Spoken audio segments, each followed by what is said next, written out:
Hi, it's Steve. Today we'd like to show you how to change the control panel on your front load washer. It's a really easy job. Let me show you how we do it. Now to change this part, we will need access to the back of the washer, and we'll also need to disconnect the power. So pull it far enough forward that you can unplug it, and also far enough forward that you can access the two retaining screws that secure the top to the cabinet. Now that we have access to the back of the washer, we'll remove these two retaining screws that secure the top. We use either a number 2 Phillips or a number 2 square head screwdriver.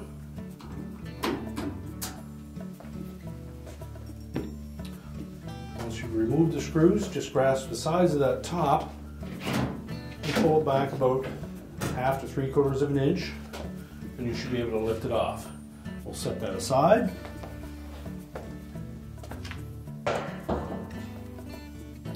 Then next we'll remove the dispenser drawer and the console. Next we'll need to remove the dispenser drawer. Depending on your model, it may have a latch that you need to disengage. Pull it out its full extension, reach in and depress the locking tab in the left rear corner, and slide it out, and we'll set that aside. Now that will expose some retaining screws in behind that drawer front, so we'll need to remove those. They may be different lengths, so take note as you remove them.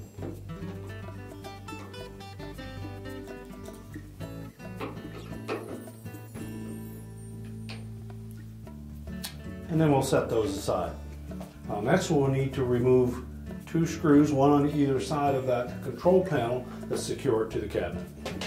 So just remove the screws that go down through that plastic tab.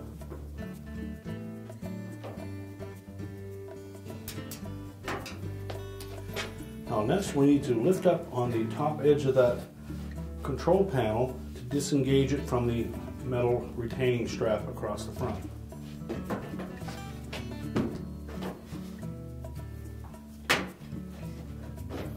Now once you get past the halfway point, you may find it a little snug here, so you may want to use a stiff putty knife to lift up on that plastic.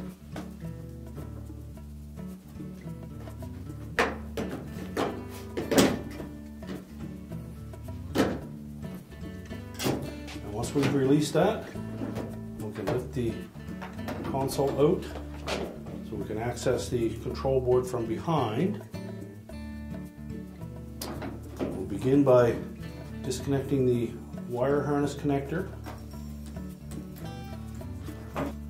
and then we suggest that you remove each of the individual harnesses next. Most will have locking tabs on them that you need to depress first.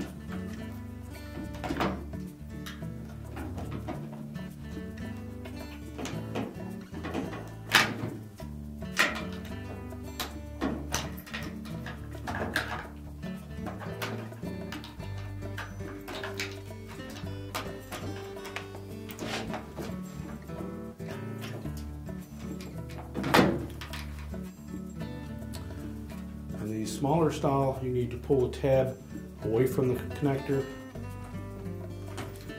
and then just wiggle it out. Now, your model may have these 2 retaining straps that are secured to that control housing.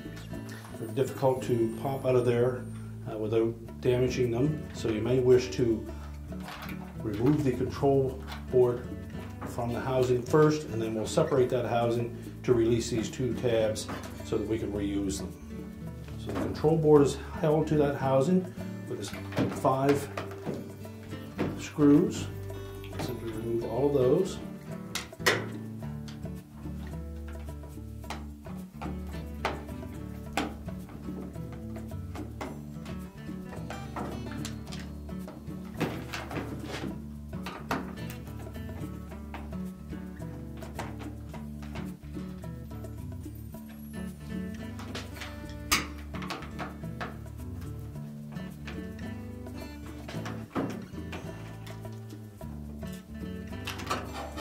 And then one on the very end here.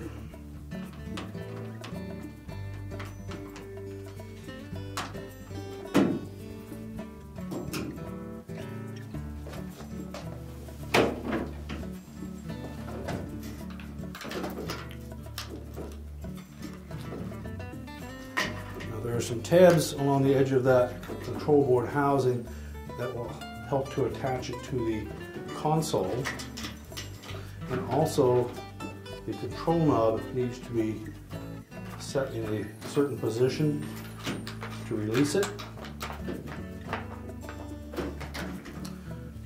Typically in the normal or straight up position will release that shaft that is attached to the board from the knob.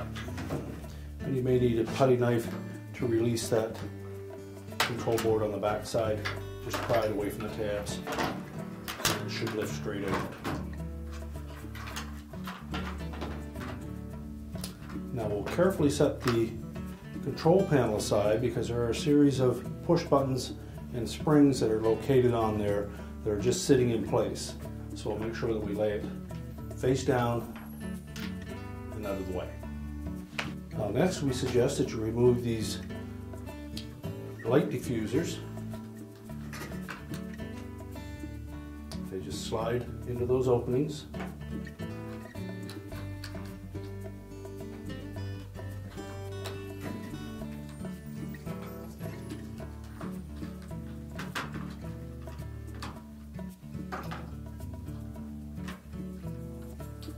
Just set those aside, as well as this lens on the very end.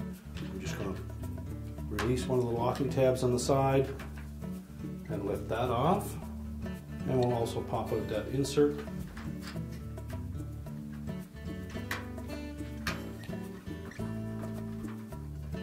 And set that aside. Now we wanted to preserve these wire harness restraining tabs. We'll need to separate the two halves of this control board to do that. We simply need to pry apart the clips that hold the two halves together.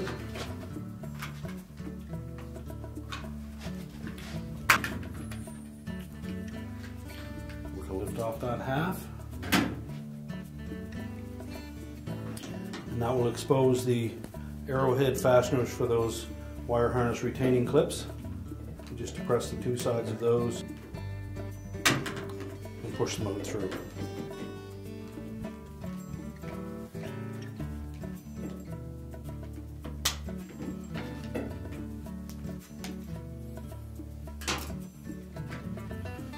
We can then discard the old board. We'll now reassemble the new board. So we'll take that display diffuser, slide that into place. Put the lens cover over it.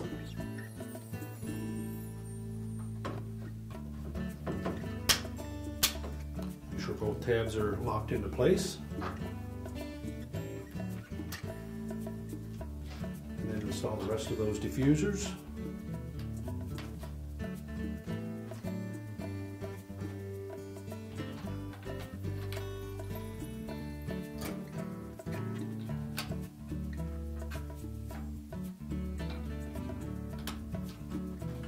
Now before we install that new board on the console, we need to verify that the control is set in the proper position. From the factory, it should be set properly. But if you look through this small opening, you'll see three little indicator tabs.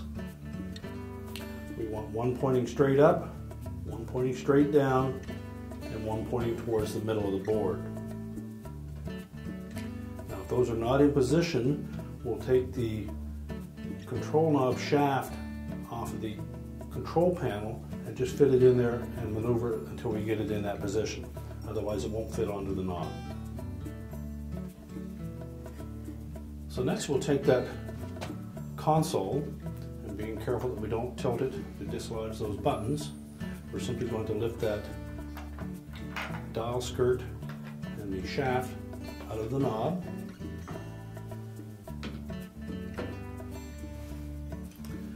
Pull it through from the front side, and if we look at the portion that fits into the control panel, you'll note that on that shaft there is a flat side, and then there are two grooves cut in on the opposite sides.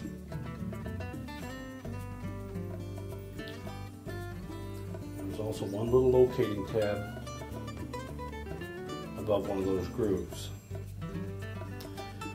Now, for this to fit properly in that control, the flat side should face towards the center of that control board, and the two grooves will be up and down. So we just carefully slide that in, and it should fully insert if that control is set in the proper position.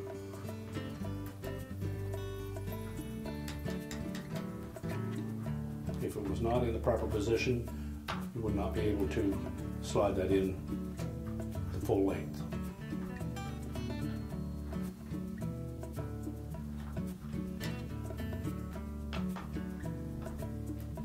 So verify that it's in right. If it isn't, you have to flip it over, use the flat side of that knob, and actually physically turn that enough to make sure that it will go in properly.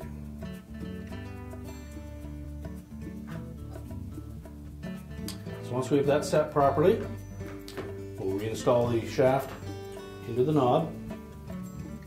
We'll come through from the front side. You'll note that there is a little locating pin that will fit into that notch.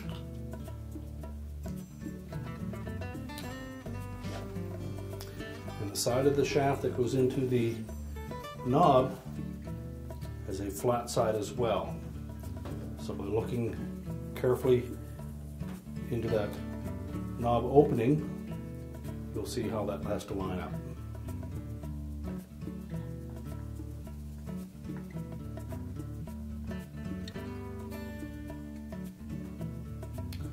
This is to make sure that the indicator dial is actually in the proper position to what the switch on the control is.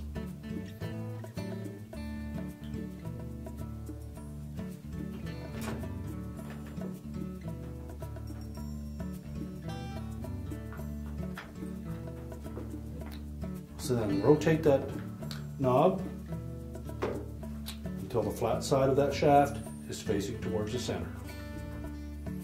With it in that position, we're then going to take that control and fit it onto that shaft.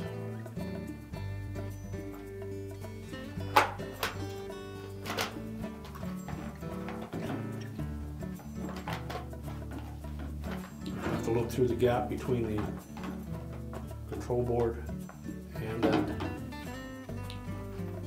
control housing to verify that we have it lined up properly.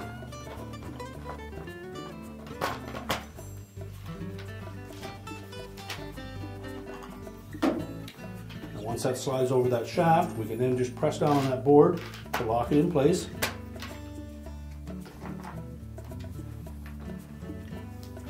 Then we'll install some of the retaining screws to hold it there.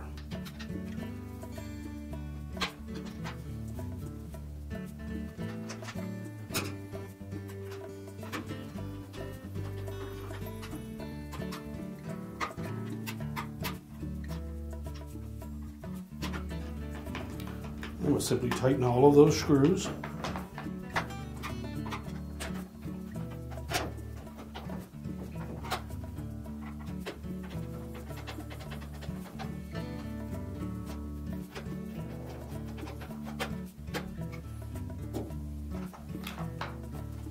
Now we're ready to reconnect the harness. These harnesses are designed so that they will only go in one position, so it's practically impossible to put them in the wrong spot based on the ribs on the back side of them. Make sure that they're fully inserted so that the locking tabs engage.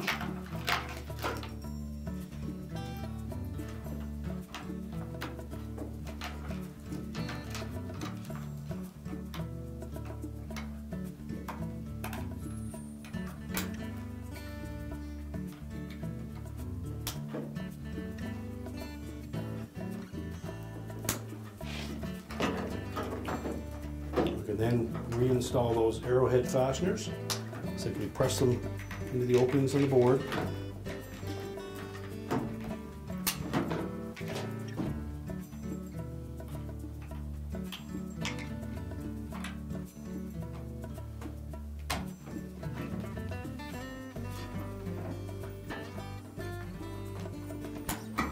On some models there may be a harness that attaches from this end connector to a small display board located in this area.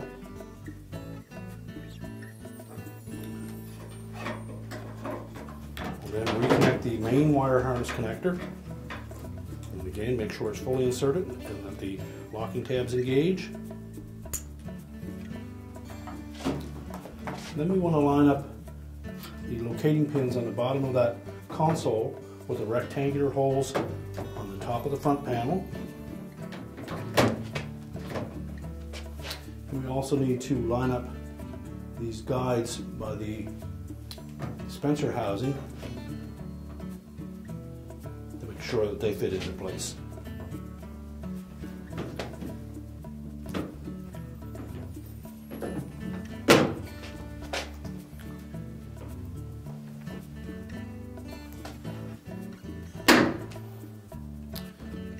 They snap firmly into place so that you're flush along the edges, and then we'll put the retaining screws in on the top. Squeeze the top of that housing to engage that metal bracket.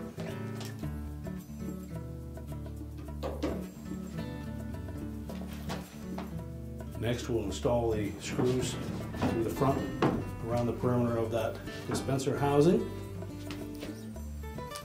Typically there will be one long screw that will go to the outside edge.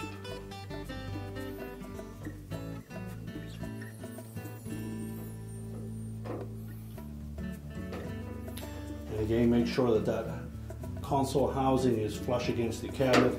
Don't use the screw to pull it into place.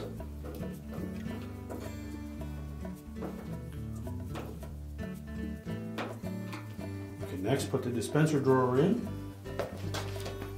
Simply line up the top edges with the guides in the housing.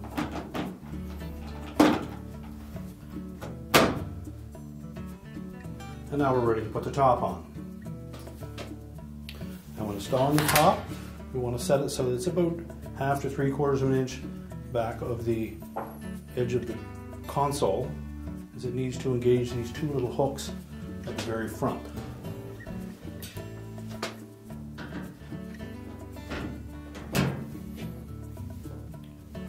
So lay it flush, pull it straight forward. Make sure it tucks under the edge of that console. And then install the retaining screws at the back.